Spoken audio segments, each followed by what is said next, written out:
that's what we are monitoring right now. So good afternoon. This is Decision 2022.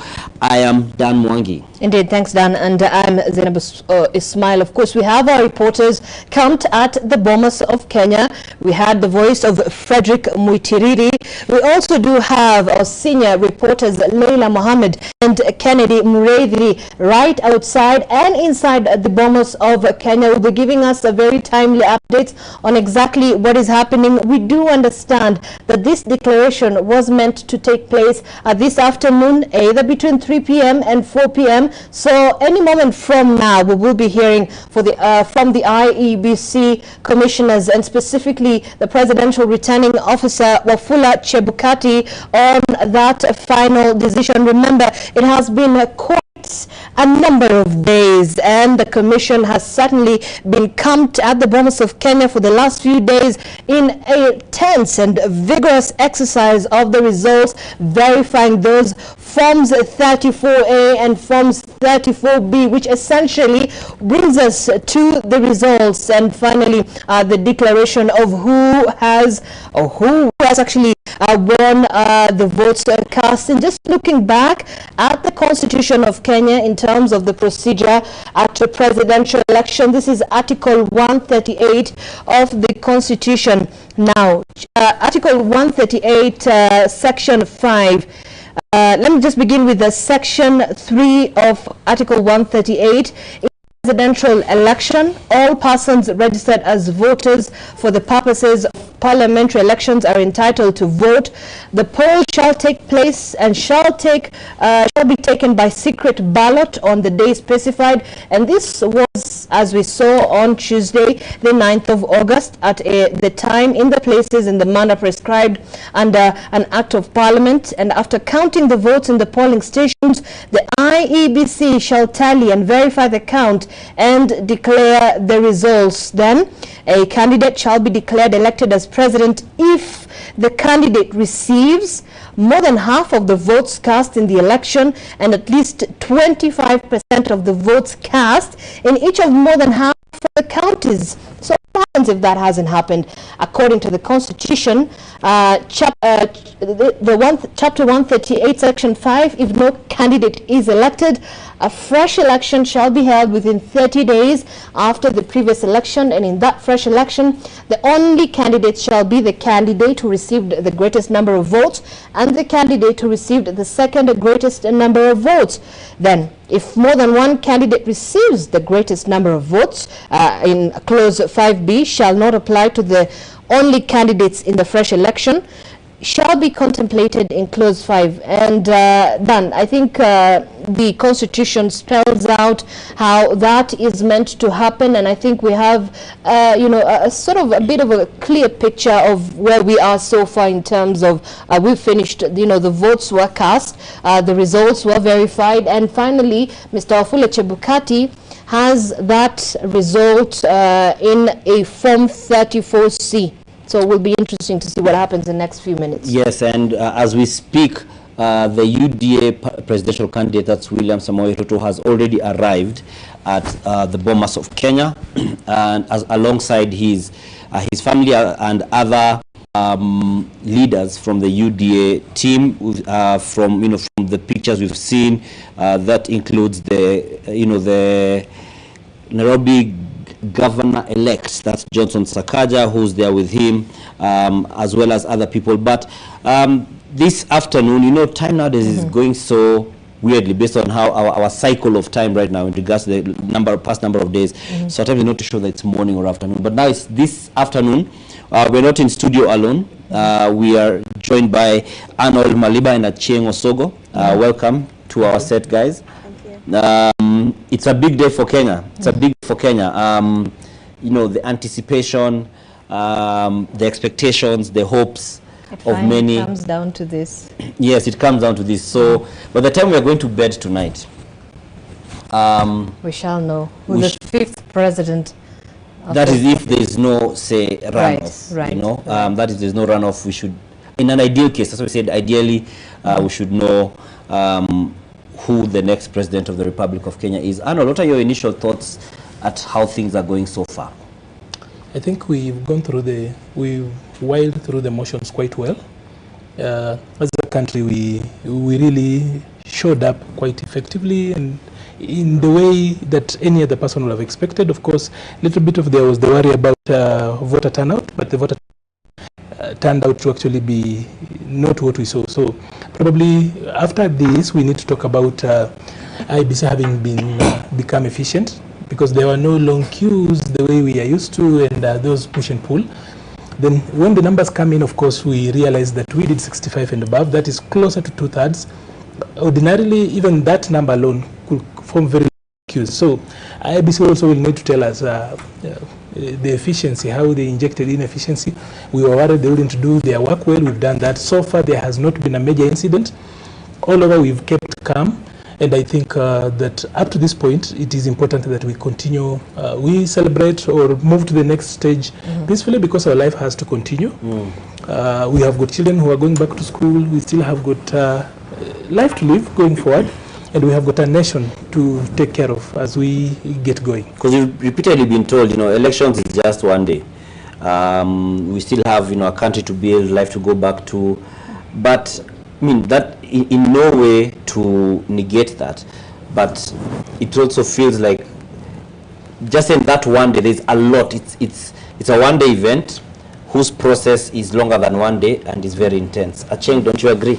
I do, and I think that's where people who study elections, people who call themselves election experts, they differ, and they prefer to describe it as a cycle, because of all the things that go into the one day that we all participate in. A lot of it is invisible to us, the legislation around it. You remember there was a lot of drama at the beginning of the year with Parliament amending the Political Parties Act and the Elections Act. All that forms part of where we are at today. If you remember, we in a very unique way, we have our own arrangement, which allowed us to have a coalition political party. Part of what we are actually glued to today, and even give our numbers, we give numbers for Azimio as a party. So it is a whole process, and I wish that going forward we would engage more in the entire process as a people, so that we give our input and make it better. And when we get to the stage where we are at today, or perhaps when we even get to the point of elections, it is done in the way we want it done as a people, rather than, because it's open, it's possible. A lot of there's room for public participation, especially during legislation. I wish people could participate more in processes like those, so that we have laws that speak for us, do that which we want. And I would like to agree with Maliba that Iebc have outdone themselves. The only problem has been the declaration, because it's taken too long. We've been anxious for too long. We have really waited, and we have declared all sorts of results. There was room for all that. In as much as they've been transparent and all this, we saw an element of opaqueness towards the end, because now we could not access, and we are wondering what's happening. And time stopped in the media houses, some. So I wish that one of the recommendations that will be made will be towards reducing the wait. In as much as the law allows them 7 days, we're human, and our lives almost come to a standstill when. But don't you think it's in a way justified, in light of giving opportunity, giving time and space for any eventualities, in light of the sensitivity of this, in light of the Maraga ruling, which it was a lot on the process, because if you, I think, what if you give guys a very short time? Doesn't it increase the chances of the process being flawed? And that's why I think we need to enhance efficiency. I'm not good in technology, but I am sure there is a way you can have the things scanned to just make the process slower. We need to look into that. I think it's important to invest into that, reduce the time, because anxiety for a week, waiting for a week, you go to work half day for a week. If you're a business person, and especially an SME or an MSME, nothing is happening. Life has literally stopped. We have had children at home this whole while. School reopening has been postponed twice. So surely there must be a way this can be done faster without losing any of the recommendations from the 2017 ruling.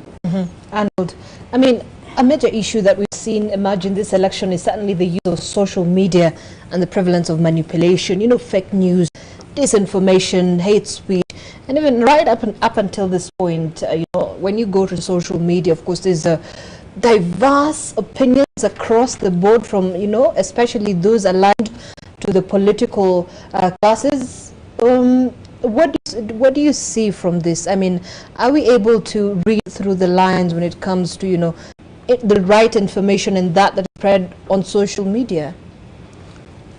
I think generally as a country we are at what is referred to as a post-truth era. Mm-hmm. And what we see one time to me is not necessarily what it is. Mm-hmm. But the noises in social media, there's too much information. We actually are flooded with information. Mm-hmm. And we now need to move away from just knowledge to also help guys also be social media literate. I don't know what term I should actually use for that, mm-hmm. but that you should also be in a place where you just don't know how to use social media, mm-hmm. but you should be able to sift through, right. To see everything. Because sometimes things look so close. Right. They use banners from media houses. Now, Photoshop is very easy. Whether it's Photoshop, whatever you are using, coming up with lookalikes, mm-hmm. Even websites that are actually closer. If you are not very mm-hmm. very specific, or if you don't show, mm-hmm. you easily find something that looks like that website, and you could look at it and think this is the NTV website, right. Only to realize that it's not. Mm-hmm. So there's too much disinformation, but it doesn't take so long before people realize this one is a parody, this one is a fake, this is a clone or anything else. But in times when there's so much information being churned out, like during an election, guys were already celebrating people who have won a day after election. Yeah. There was a complete list of who has lost and who has won. Right. Way before counting was even done in other places, way before tallying was done, people already knew who had won, and most of those lists actually were found to be fake. Mm-hmm. But people were even going, on account of having used that, mm-hmm. people went ahead to make statements only to come out and then look like you are not informed. So, mm-hmm. by all means, verify before you run with it, especially if it's coming from social media. Right. All right. The other thing I just wanted to say quickly is, our election is not digital at all. Mm-hmm. The use of technology, we employ technology on a very small bit of our election. It's majorly manual because people have to go and physically vote. 90% of our election is actually manual. Mm-hmm.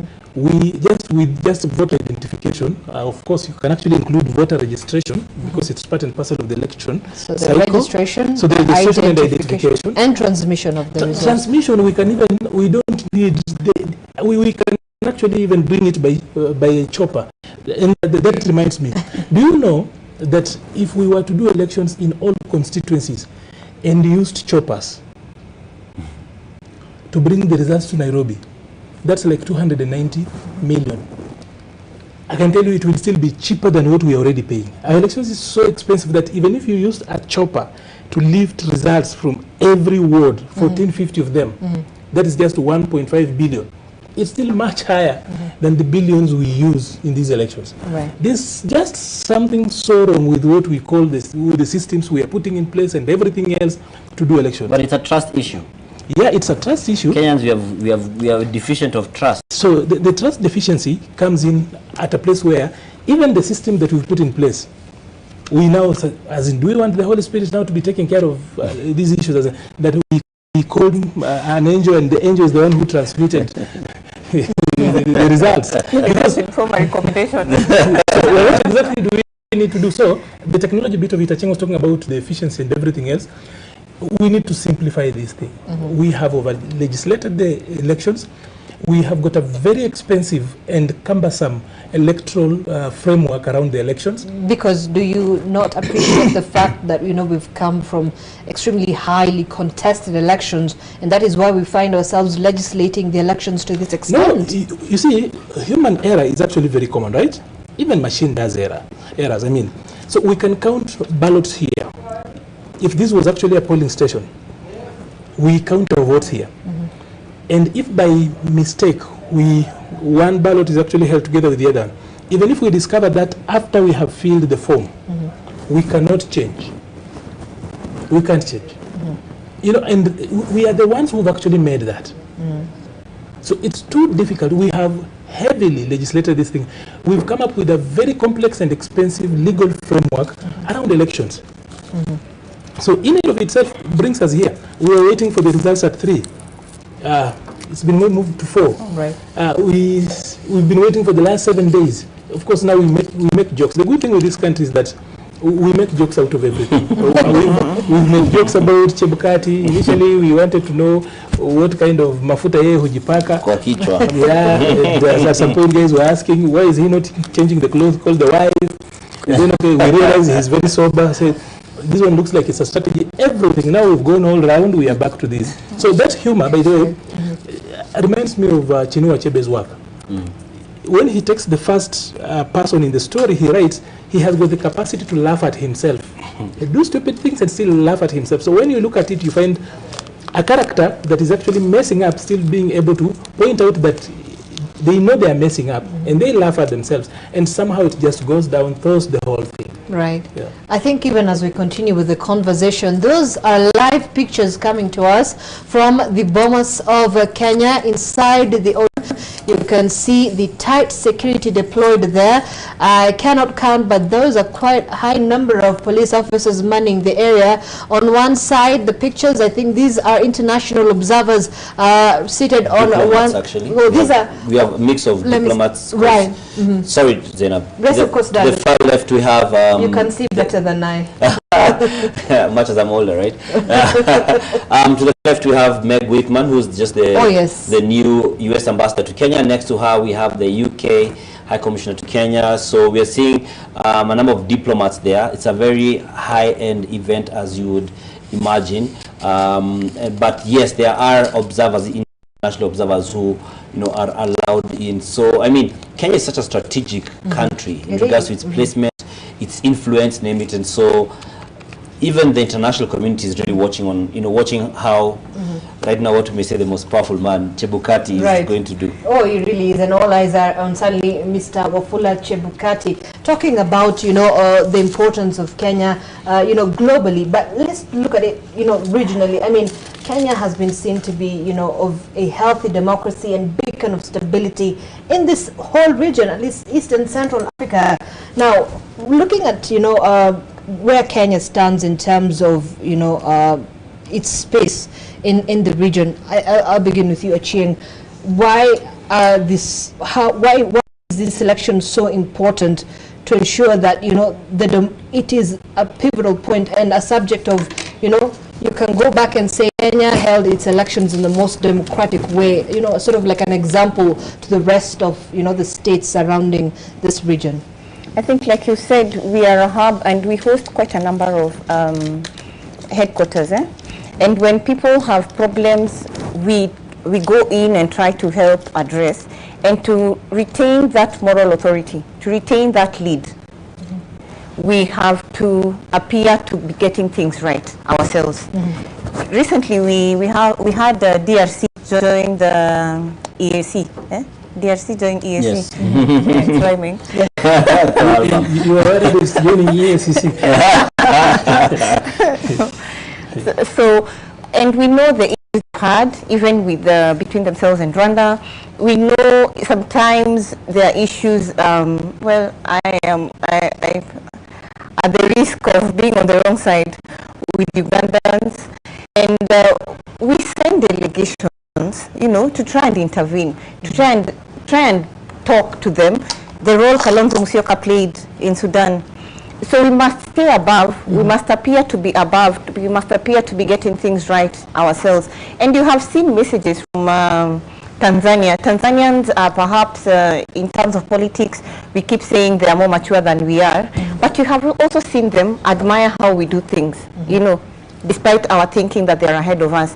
They've been admiring, except now they're concerned also about the declaration that's taking too long, but it keeps us ahead.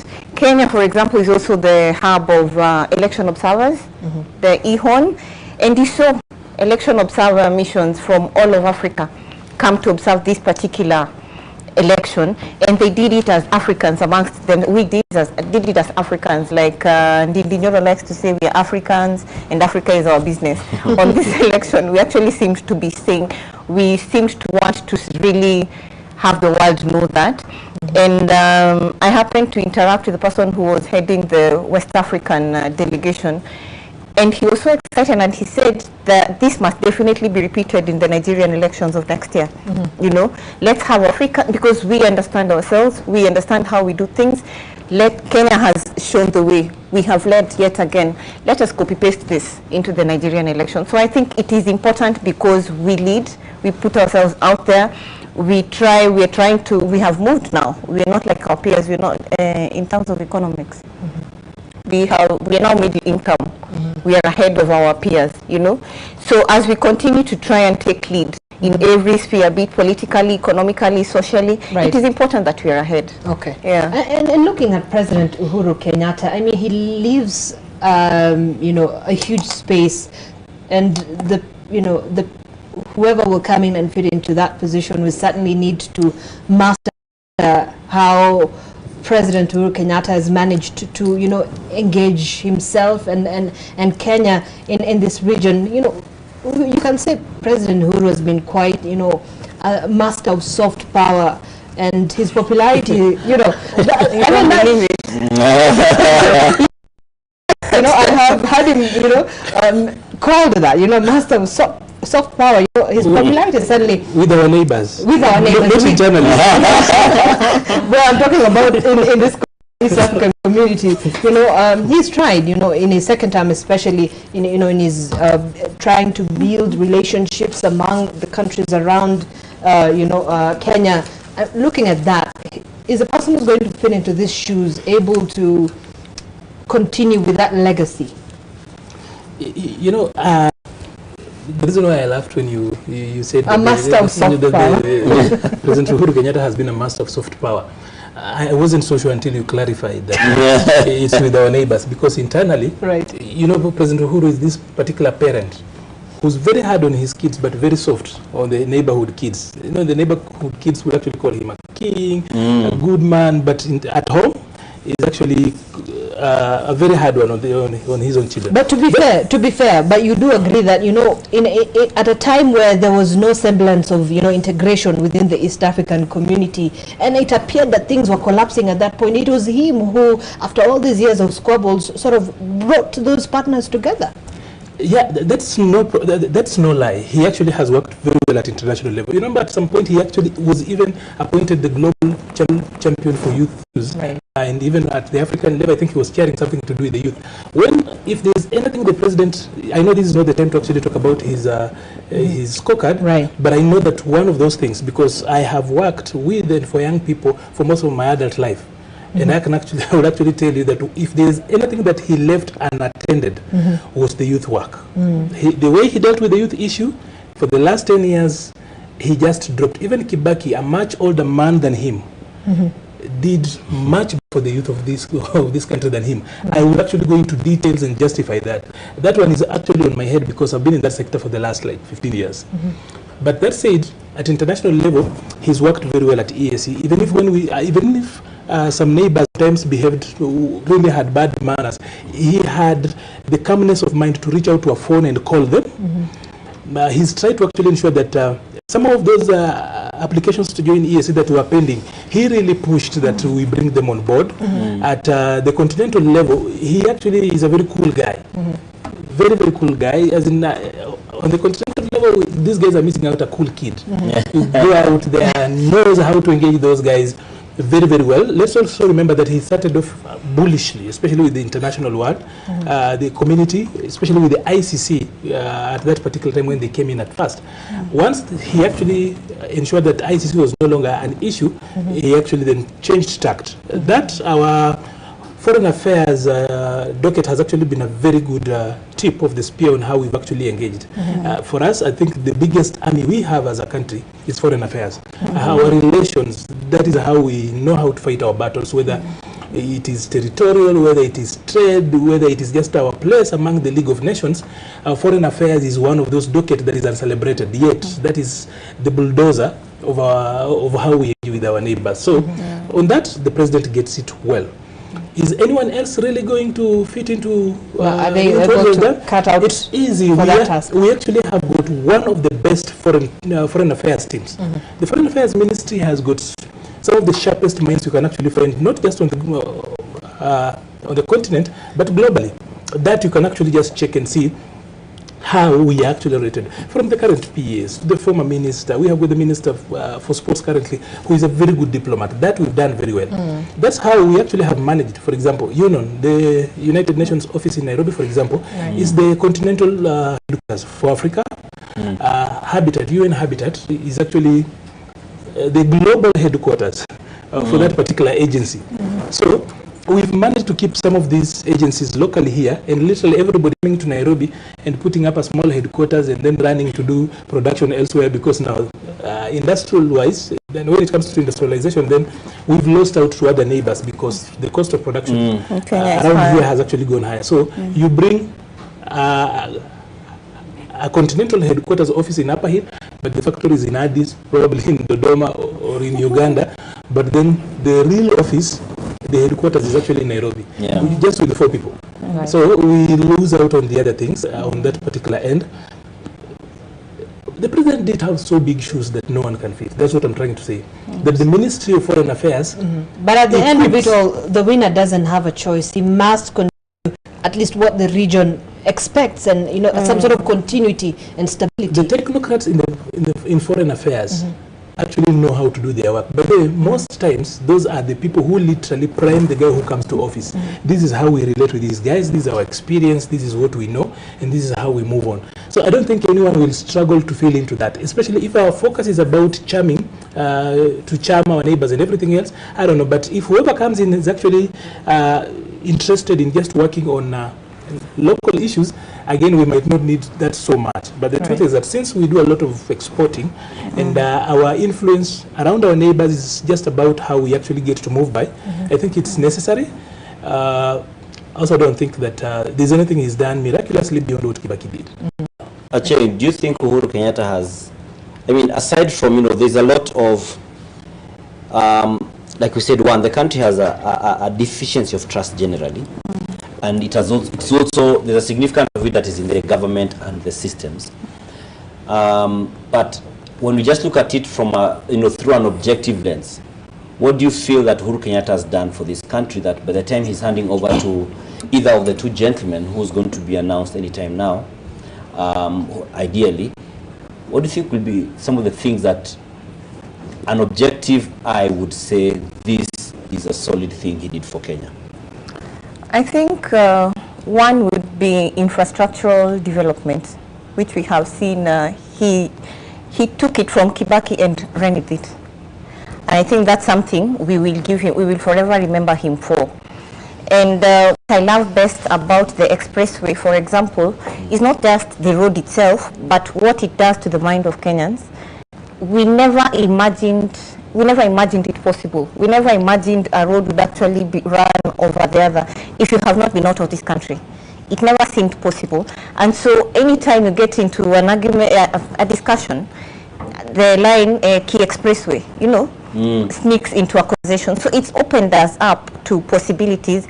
And now when we are exposed to ordinary things, we want to look for an expressway kind of way of doing things. And I think for me, that's something we might not talk about much, but for me, it is really a big thing, because now we are now open-minded. The Masai say, macho ya kufunguka haifunguki.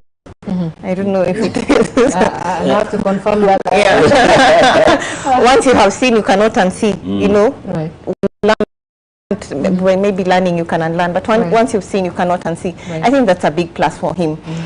He tried in the foreign affairs, like you said, working with our neighbors. Of course, forever, every time we talk about DRC and the East African community, it will always go with Uhuru's name. So that he takes, And the same way the efforts around Sudan always go with Kalonzo's name. So this he takes. But in terms of bringing us together and nationhood, I think he really tried this, but may not have succeeded. But I think there was a lot of good effort towards it.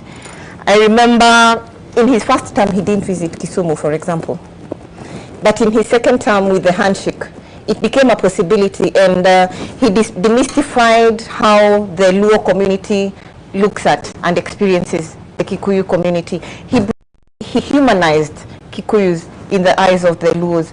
We no longer look at them with the stereotypes that we have grown up with as a community. And I think for me that's a beautiful thing, because now we know you can actually work with them, you can actually, he has bridged a gap in terms of bringing us together, in terms of building the nation. All right. Perhaps it would have, if he had gone with his BBI initiative, perhaps then he would have succeeded in that also. But he has made strides towards that. And in terms of building trust, at least he has moved the Luo community closer in terms of trust when it comes to the Kikuyu community. Right. Well, now, just maybe in a couple of minutes, we will be able to have, you know, some sort of way and get to know how this country will be headed in terms of whether we're getting a new leader. But of course, is most likely exactly what will happen. And as this new leader suddenly prepares to assume office, there will be other things that will be demanded from him. And one of the most essential issues that we're looking at, of course, is dealing with the domestic challenges, even away from the demands of the region. And, you know, the East Africa will be what is happening in the country, such as, you know, the issue of cushioning the Kenyans from, you know, the economic crisis that is facing us. Arnold, I mean, this is, we've seen from at least majority of the presidential candidates putting this as, you know, their first, you know, endeavor once they do assume office, whichever way this goes. Certainly, this is an important issue. Well, we have to start from Article 10 of the Constitution. Whoever is elected president must first of all be the president of Kenya, not the president of Azimio, not the president of Kenya Kwanza. They must actually take that up, and whatever government they put in place must actually be reflective of Article 10, must have the face of Kenya, must also be representative of all the people, the population that actually helps us work around this, so that everybody feels included. We are a country, by the way. When you run, you can run as whatever party, independent, whatever party or coalition you are in. But once you win, you must then become the president of the Republic of Kenya. Secondly, you must then find ways of bringing those who lost to closer, to actually feel like they actually belong. It's important being anonymous and reaching out. And then this 100 days line is very common. In 100 days we will do this, in 100 days we will do this. The challenge has been that but it's never consecutive. They say the 100 days is not necessarily consecutive. Because it's one thing to actually put out what you want to do in 100 days. But the government being a bureaucracy, you realize that absorbing money as little as 100 million shillings can actually be very, very complex. You might not be able to even procure a small cup like this one if you don't do it in 2 weeks' time, for example. So there's so many things they promise and say they'll actually give us and rather put out, but before then they get in, it's quite difficult. But then the other thing that I actually find that will be much easier for a government that is coming in is that we are now in a new financial year. The exchequer has not been released yet. At least the money normally comes around September 15th for the new financial year. So at least when these guys come in, it will not be so difficult for them to actually hit the ground running, because even the budget cycle and how the exchequer flows, they actually are coming into the office at a very good time when there's float, there's liquidity, and they can actually like spend money, break a few things here and there. But over and above, they can't do anything they want because we have got a budget. Everything they do must actually be regularized and fit into the budget as has actually been put out there. So I think it's important to bring to light, actually just to pick up from what Arnold has mentioned, which is important, that during the campaigns, etc., you're leading these millions of people who are behind you. The tallies will show. But especially in such a close race, where we are almost split in half in regards to, Kenyans are almost split in half in regards to who they support. Excuse me, at this point, between William Ruto and Raila Odinga. You know, one may win, ideally one will win, but that does, you know, that what Arnold is saying, we need to ensure that Kenya, after the announcement, is one, so that this this person, like Uhuru Kenyatta, was not now the president of Jubilee. He's the president of the Republic of Kenya. Right. Yes. You know, so I'd be interested to hear what needs to be done to ensure that we have that kind of an accommodating environment in the country, because some may see a celebration here, it may irk them, but the ones who have been declared the winners will feel it's our right to celebrate. So what needs to be done to ensure that we have that balance, so that this country we have been working hard to build, we don't undo it because, you know, after this is done, there is tomorrow, there is next year, name it. Right. You know, I was just thinking about something that was circulating on social media this morning about it's an Nilotic affair. You know, one Nilot is going to carry the day today. And it's interesting how you guys really cling on to look for something. To be very good to Wajakoya. Wajakoya is in the race. Guy speak and he said either of the two. No, we're going by numbers. Numbers don't lie. Yes. But Wajakoya has faith. Yeah, and he Faith said also counts for something. he said he would He's win. in the race, Yeah, he said he would win. Nonetheless, you know, first is the I don't know if it was yesterday you were asking me if we were to have a Raila presidency, what would be in it for me as an individual? Yes. What would be in it for all his supporters, you know, those who supported him? But it is the thing about you feel our own has it, you know? And I think anywhere, any appointment that we have, we judge things, you know, by the second name. So I think it would be important to live up to the spirit of the Constitution and show in his appointments have a face of Kenya, you know, so that when you look at what he's doing, you don't judge him too harshly. You can see your own there, and you can see he's trying to reach out to you. The other thing that happened, I think, in the first term of Jubilee, I don't know if this also has changed, but was that funding to counties that were not pro-Jubilee. There was a problem with their funding, you know, and I hope that doesn't happen with him. That is, he would need to ensure that everyone is treated equally, for lack of a better expression. And then again, in terms of infrastructure, we would be happy to see a lot of roads launched in all parts of Kenya, government projects launched in all parts of Kenya, not just in one direction, because we are very quick and very good at reading these signs, and we are like, you see, and it takes me back to the issue of it's our time to eat. And until we deal with the issue of it being your turn to eat, people will continue to feel left out. And unfortunately, if you see the way we have been waiting for the results, you wonder if we have really internalized devolution and what it does for you, because really we should be getting sleepless nights over our governors, you know, because that's where the rubber meets the road. We've talked about international, you know, international relations. How does that affect my grandmother in Gotosembo? You know, she doesn't know. She lives very close to Uganda, but she doesn't understand the impact. Yet what the governor-elect Orengo would do would impact on her life directly. You know, the governor is able to work on the road right outside her home. So I wish we would find a way to also educate our people on devolution, so that we focus less and remove pressure on the presidency, because I feel we still, in our minds, we are still pre-2010 constitution. And so it leaves a very big challenge for whoever takes over, because as you can hear what I'm saying, he needs to try to distribute things everywhere to appear to be appealing to everyone. Right. I think it's going to take long before we take off the glamour from the presidency, because again, I do not see the need of us actually being rushed to remove that, because whoever is elected becomes the leader of our nation, the symbol of national unity. He still is the embodiment of our nationhood, our unity, and how we even share out resources. That he is the diplomat number one. He is the vanguard of our nationhood. Whatever way you look at it, it's going to take a bit of time, and there's the prestige that comes with that. We have been unable to actually do away with the prestige and everything that comes with the power. That is why even somebody who's just run for office, they've not won, they call them Mheshimiwa.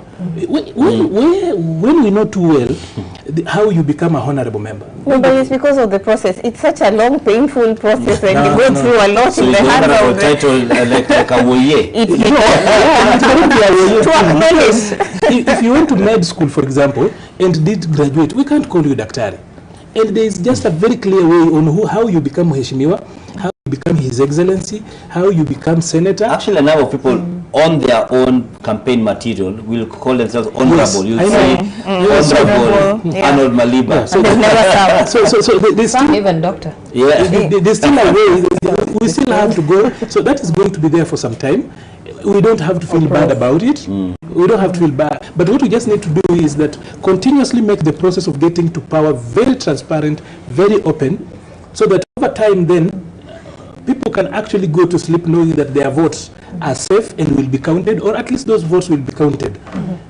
And you see the process of actually ensuring that your vote is counted and you are sure.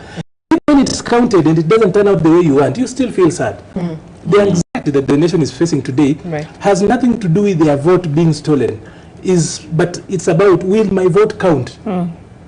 That's the problem we have. And that's this tissue business, people saying that people are running around with handkerchiefs.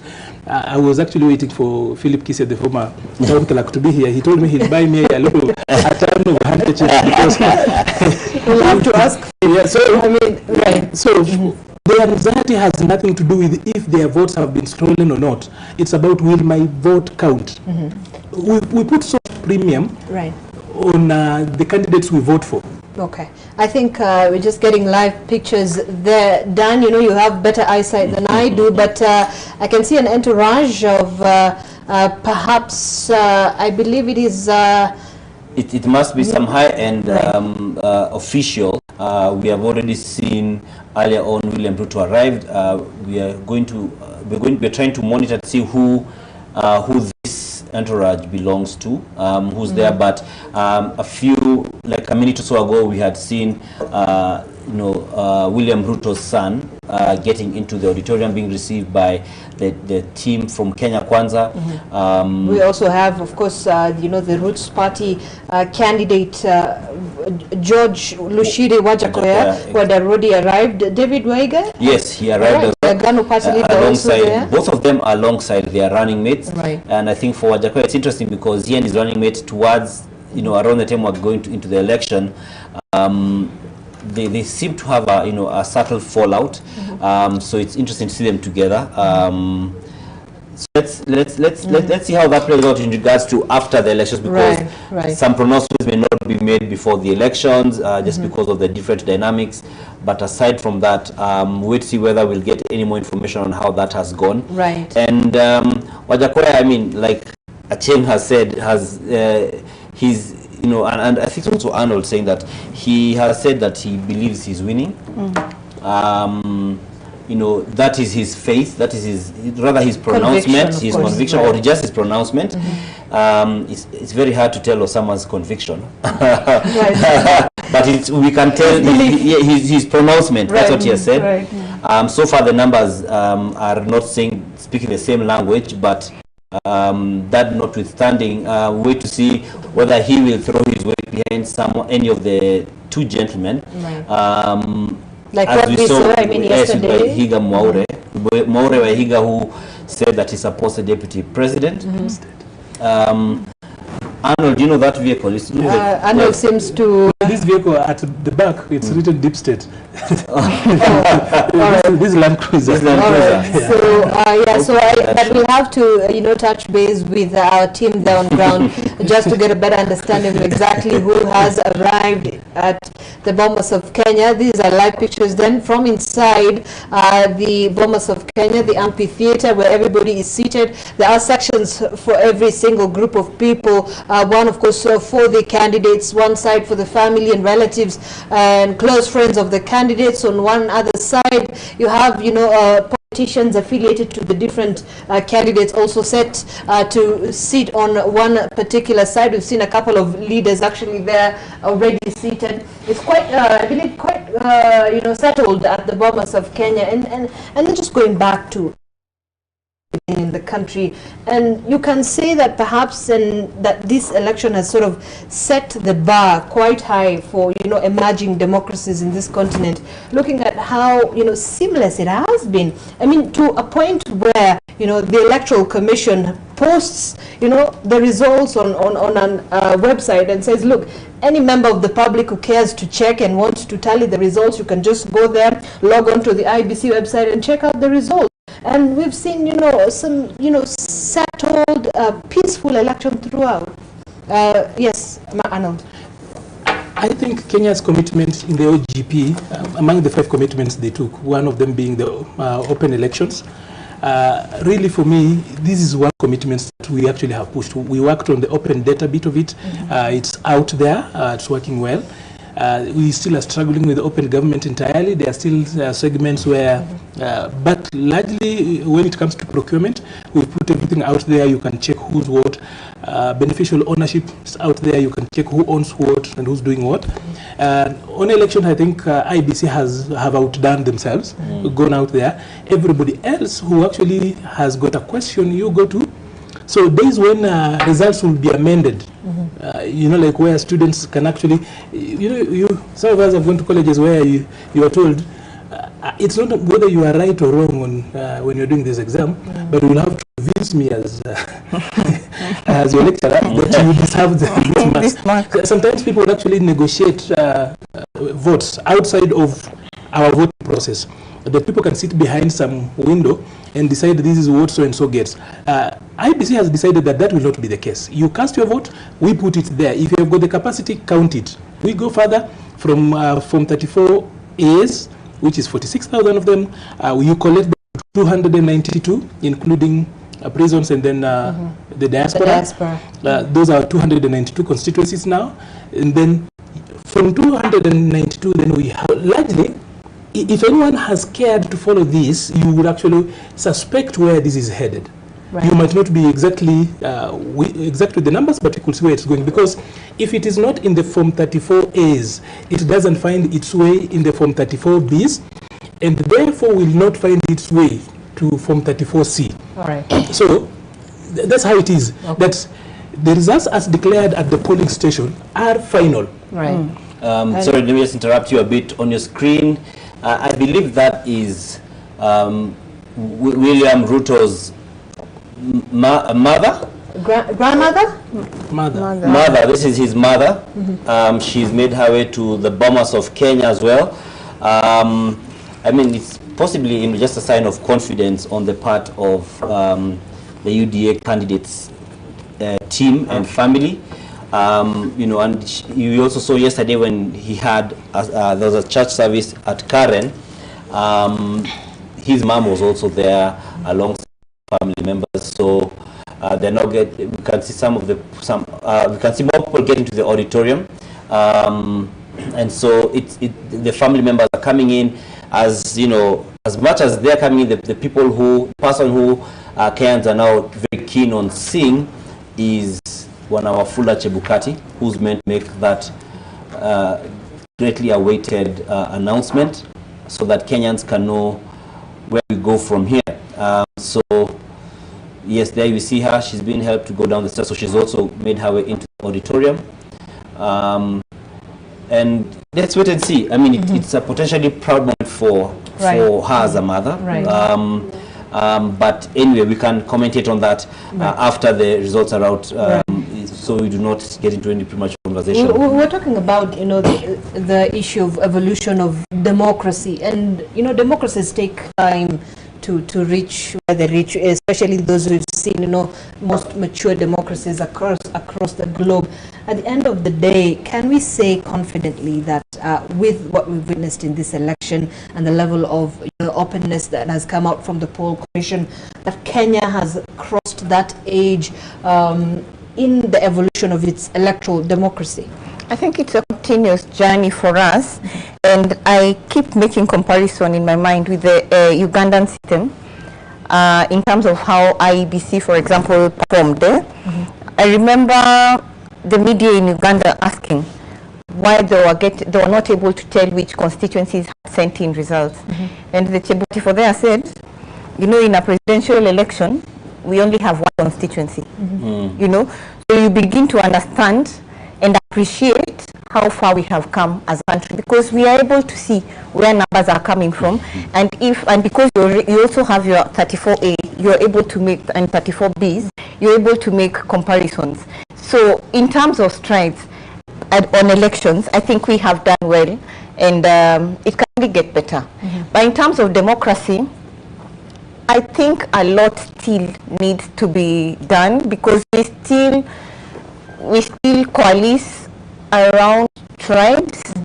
We are not yet at a point where we look at things logically or ideologically. We still look at, which is politics anyway, because it's a game of numbers, so it's only local that you identify with where the numbers are.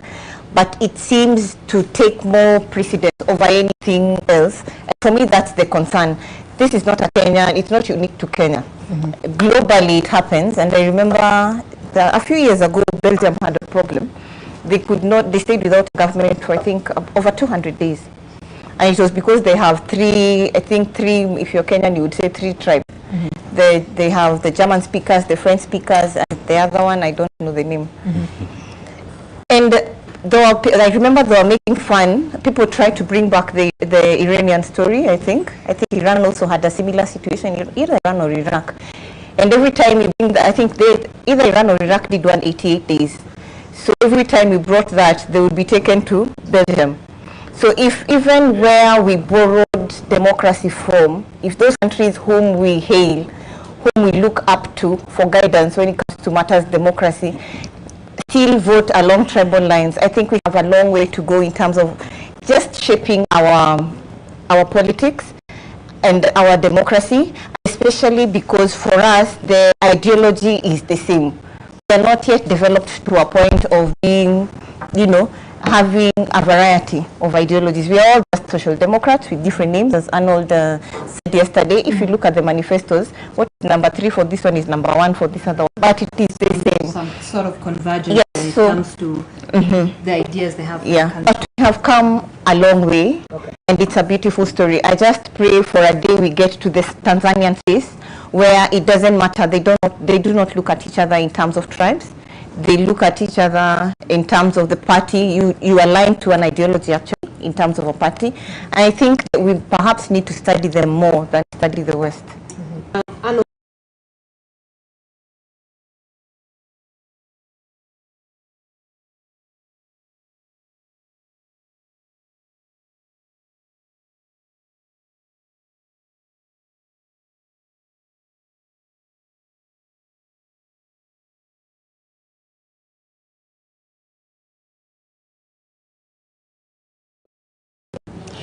Because for quite a long time, in 1992, for example, if you would put together the results of the people who were in opposition, literally it trumped President Moi's results. Yet, so there was a minority rule from 1992 to 1997.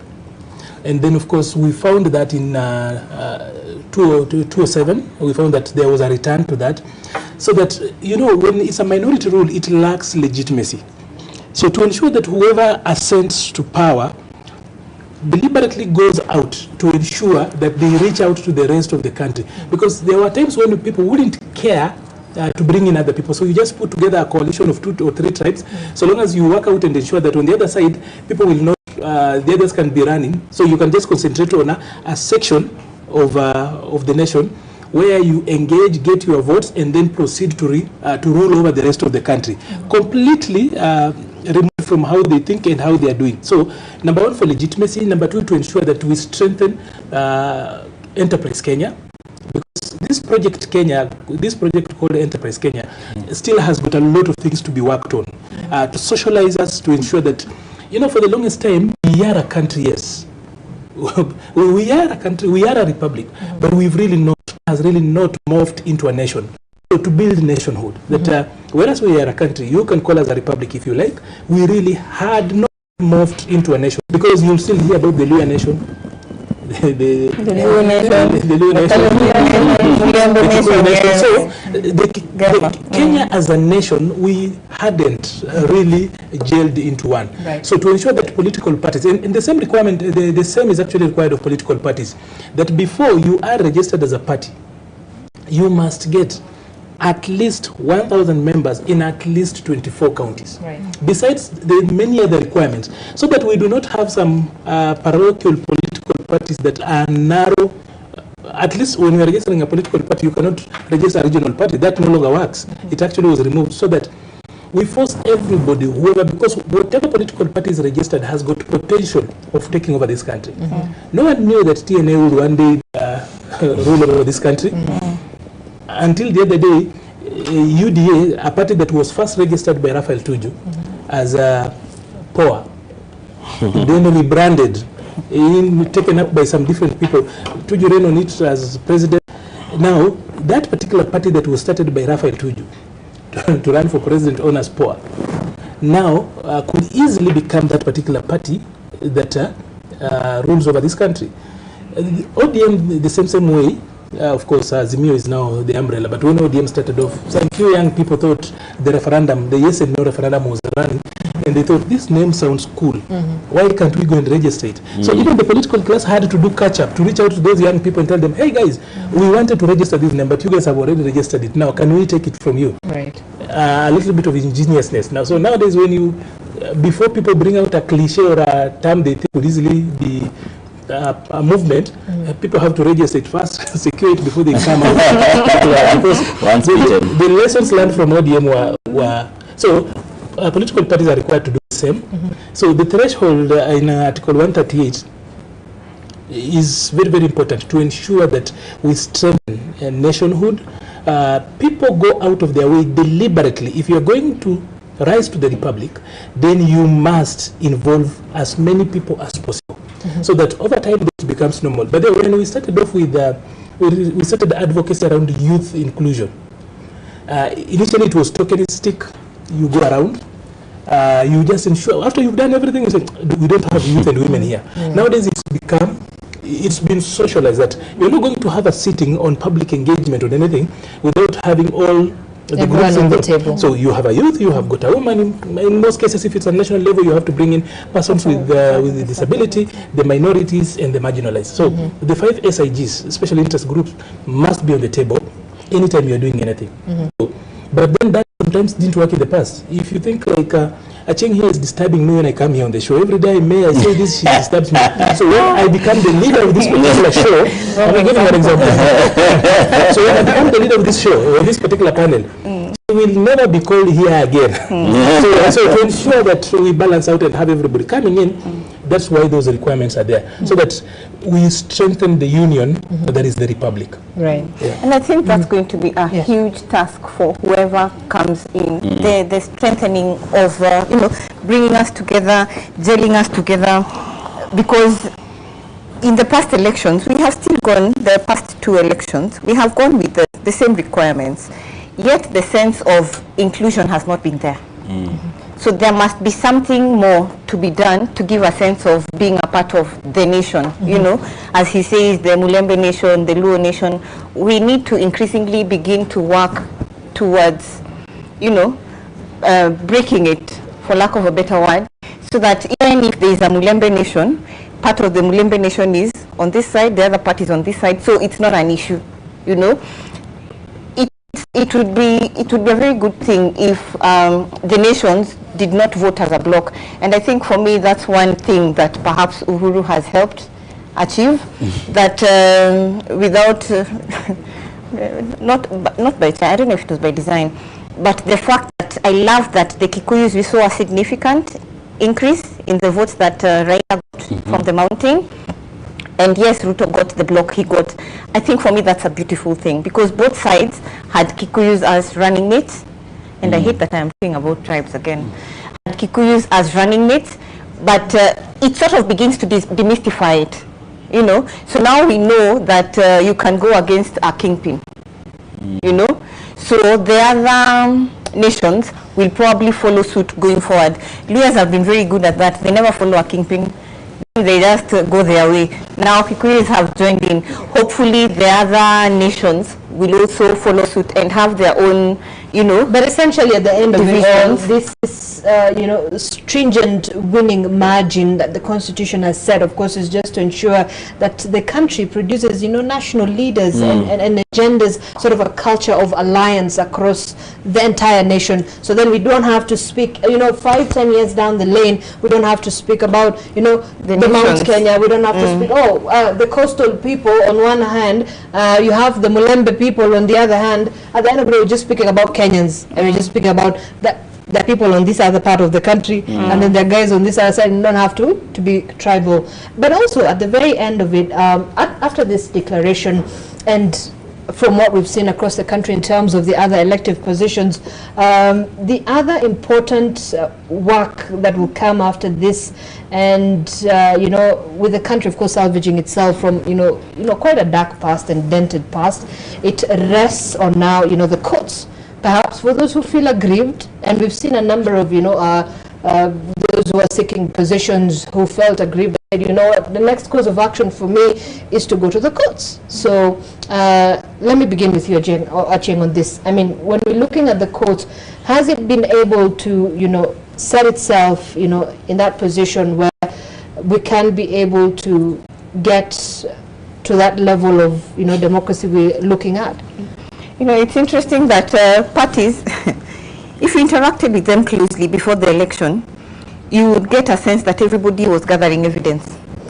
You know, somehow in our minds, it was going to go wrong and we were going to go to court. So people were already in the process of just gathering evidence, and you would hear that, like Azimio complaining that, Kenya Kwanza got an opportunity to go to Greece, we did not get. Why isn't there equality? You know, at some point when they were claiming that Chichir had been to Greece and they hadn't been invited. Later on, everyone went. But you could see, and I think the ODM party said that all the communication they did with Iebc, they had done numerous letters. Again, people are building files, you know, evidence. Oh, we asked for this, they didn't do. We asked for this, they didn't respond. And so with this knowledge, the courts then began to prepare. No, they didn't begin at that point, but the courts went on to prepare themselves. You know, because we all know it will be close. The person who misses it is probably going to go and seek refuge in court. So the court has really invested in the process, and not just the national one. Throughout the process, even in the primaries, you saw that first there were less cases, but the process of resolving disputes from the primaries took a very short time. So courts have heavily invested. I think they trained, I don't remember the numbers of judges that they towards this process, and the clerks, and while they had issues with resources, they had the numbers to handle whatever was going to come their way.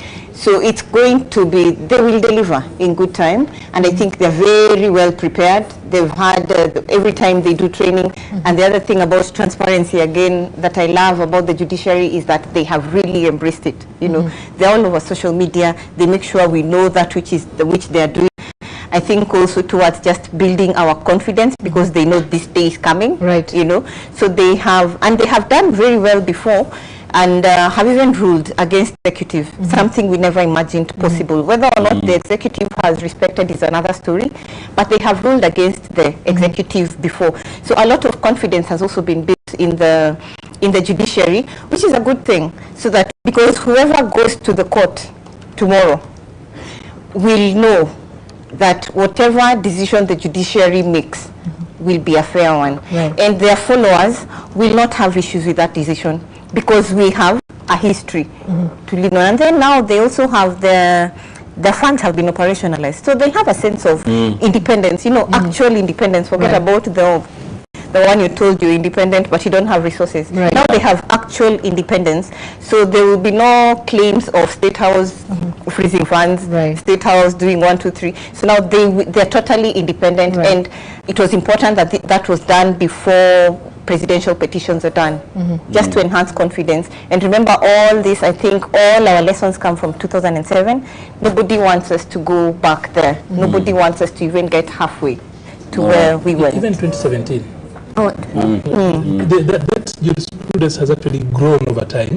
From 2007, we've increasingly worked on strengthening our institutions. We are building institutions to ensure that then we really have to depend on individuals, because on the day the individuals don't show up, then we don't have things working. I like using Michuki's example. Michuki was the Minister for Transport just after Kibaki came to power. He streamlined the matatu sector very, very well.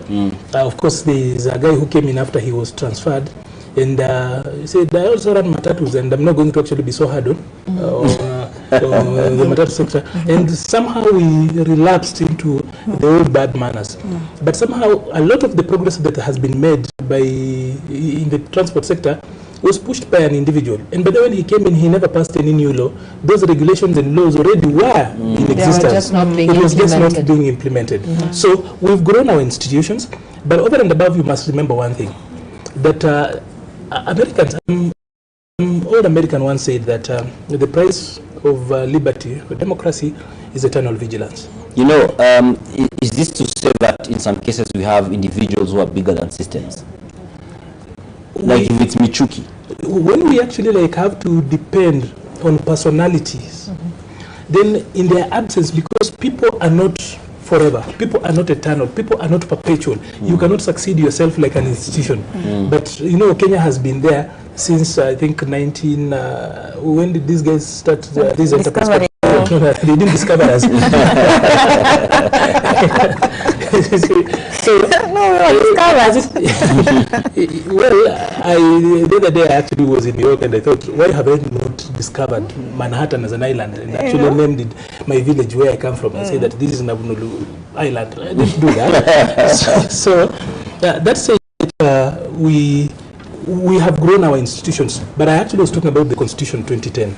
The Constitution is so robust and transformative that it defends itself even when there is a conspiracy between a few elements in the judiciary and the executive, or even the legislature or independent offices, because the architects of our Constitution were not bold enough to just say that we have got 4 arms of government, because the independent officers should just be what you call a 4th arm of government, because IEBC should not somehow be put under a certain ministry the way we attempted to do that with the independent officers when Jubilee came into office. We attempted to put them under ministries.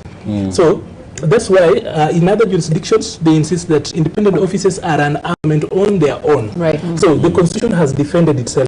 It's not been so much about us, because we forget a lot and we relapse and try to, especially when we're in power, we start to do the bad manners that we were doing advocacy against. On your screen you can see some laughter and cheer, and that is between some of the members of the Azimio side and the members of the and a member of the UDA. So you could see there's some cordialness, you know, behind some of the pronouncements we've seen across the campaign trail. On your screen there is the CAS. We should not call them outgoing CAS. We don't know what happened to that position for industry. That's Bwana Osiani, alongside Mwangi Wairia, who is the outgoing governor of Muranga and the outgoing governor of Kisii, that's Ongwae. And they were speaking to Kipchumba Murkomen, who is a very ardent member of UDA and the Kenya Kwanza coalition, and he's one who actually has reclaimed his seat with a significant margin. So again, we've seen them have these interactions, which I guess are things that those who have been pushing for there to be peace and cordialness after the announcement would cite such examples where we have people on the opposing sides having those like moments and speaking to each other, not at each other, which we have been treated to during the campaigns. But now we have, the next step after this announcement is made. But in the meantime, as we grab... I know. I mean, and as we wait, look, we were told 3 p.m. Now it's 4:22. We're still waiting. But yes. What time specifically did they specify? You know, there is 3 p.m. State House time, 3 p.m. IEBC time. Allow me to tell you this. In Swahili they say, ukisha kula ng'ombe mzima, huwezi acha mkia. Huwezi acha mkia. Sasa ile mkia ambayo imebaki is what we're waiting for now. Right? So whatever time Chebukati shows up, it is actually 3 p.m. Chebukati time. All right. Because this is his hour. It is said you may have the clock, but we have the time. All right. I think on our screen we see these are NCIC commissioners. Yes, in fact, and some of the officials from the NCIC. We have Danvers there. Danvers, and then we have Wamboi Nyoto there, who is the vice chair. And so you could see it's pretty much a representation of all the relevant bodies, both government and non-government, who are there. But let's cross over to Bomas of Kenya, listening to the choir. I presume their singing could possibly help us all relax. Indeed, we really do hope so. Okay, so then we'll come back and see what's happening.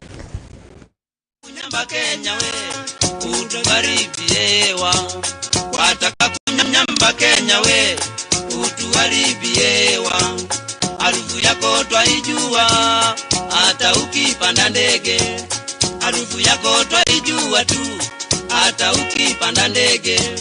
Ewe Kenya inji yangu, ewe Kenya baba yangu, ewe Kenya mama yangu, oh, sitakuacha milele.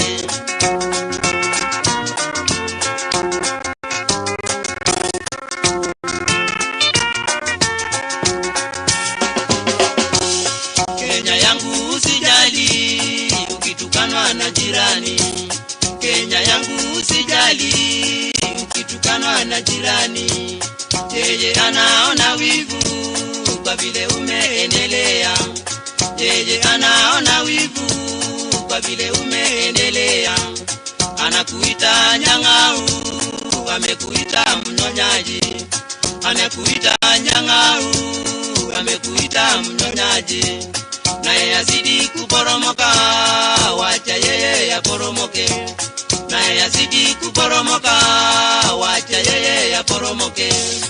Ewe Kenya inji yangu, ewe Kenya baba yangu, ewe Kenya mama yangu, oh, sitakuacha milele.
come together.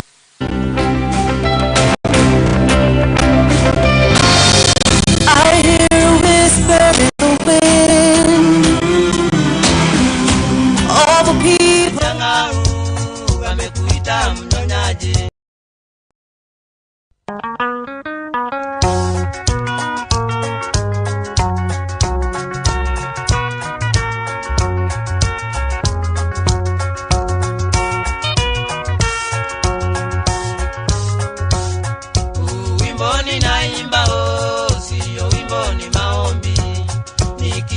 Mwenyezi Mungu aibariki Kenya yangu, kwa jina la Baba na la Mwana Roho Mtakatifu, amina. Kwa jina la Baba na la Mwana Roho Mtakatifu, amina. Ewe Kenya nchi yangu, ewe Kenya baba yangu, ewe Kenya mama yangu, sitakuacha milele.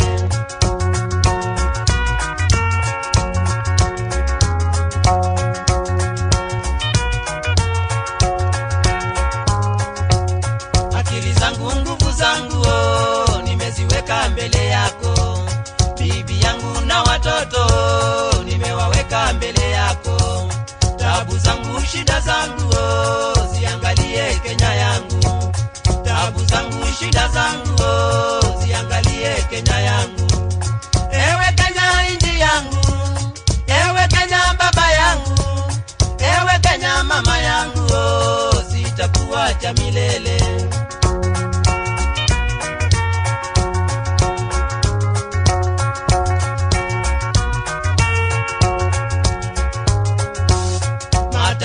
Masikini sisi zote binadamu, matajiri masikini sisi zote binadamu.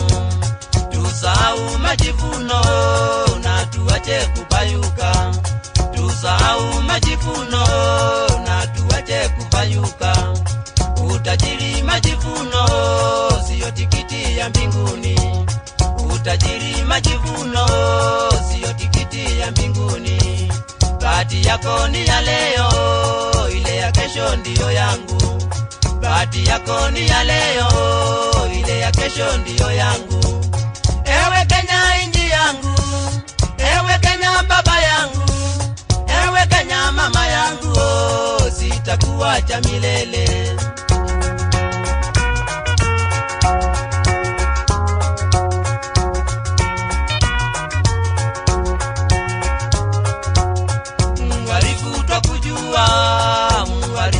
Kuona tu mwarifu twakujua, mwarifu twakuona tu. Kulani zako zazijua, lengo lako twalijua tu. Kulani zako twazijua, lengo lako twalijua tu. Wataka kunyamba Kenya we, utuharibiewa. Wataka kunyamba Kenya we, utuharibiewa. Harufu yako twaijua, hata ukipanda ndege. Harufu yako twaijua tu, hata ukipanda ndege. Ewe Kenya nchi yangu, ewe Kenya baba yangu, ewe Kenya mama yangu, sitakuacha milele.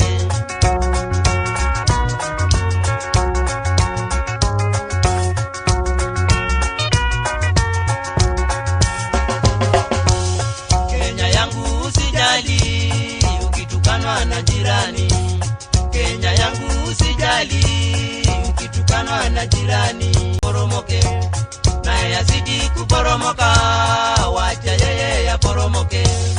Ewe Kenya nchi yangu, ewe Kenya baba yangu, ewe Kenya mama yangu, sitakuacha milele.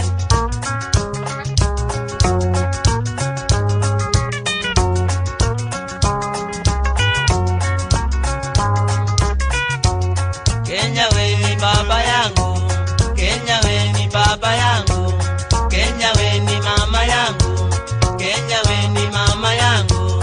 Wacha wao waporomoke, wacha wao waporomoke. Viongozi wetu tuombeni, viongozi wetu tuombeni. Wacha wao waporomoke, wacha wao waporomoke. Wananchi tuombeni, wananchi tuombeni.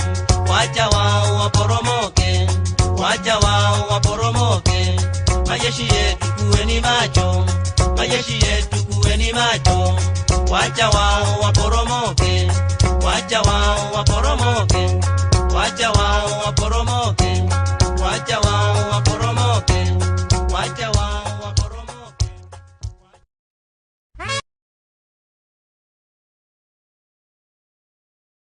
Walinde wasiharibiwe. Kenya taifa letu, Kenya, Kenya, Kenya nchi yetu, Kenya, Kenya, Kenya taifa letu, Kenya, Kenya, Kenya nchi yetu. Wako wapi wabeberu waone haya tuliyoyatimiza kwa miaka chache? Ni wao walisema hatuna akili, na huku watunyonya, afadhali kupe. Kenya, Kenya, Kenya taifa letu, Kenya, Kenya, Kenya nchi yetu, Kenya, Kenya, Kenya taifa letu, Kenya, Kenya, Kenya nchi yetu, Kenya, Kenya, Kenya taifa letu, Kenya, Kenya, Kenya nchi yetu.